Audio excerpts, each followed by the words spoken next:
วันนั้นยังกินไปนั่งถวยซอยจูพี่น้องเนื้อยังแดงๆอยู่เลยโอ้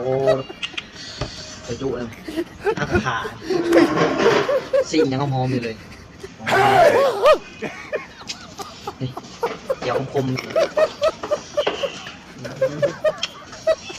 เอาบ้างไหมซอยจูนี่จะถึงกะกินได้กินกันน่ะแซ่บเนาะผักคมอำลำแก้วคมพี่น้องมึงแก้วคม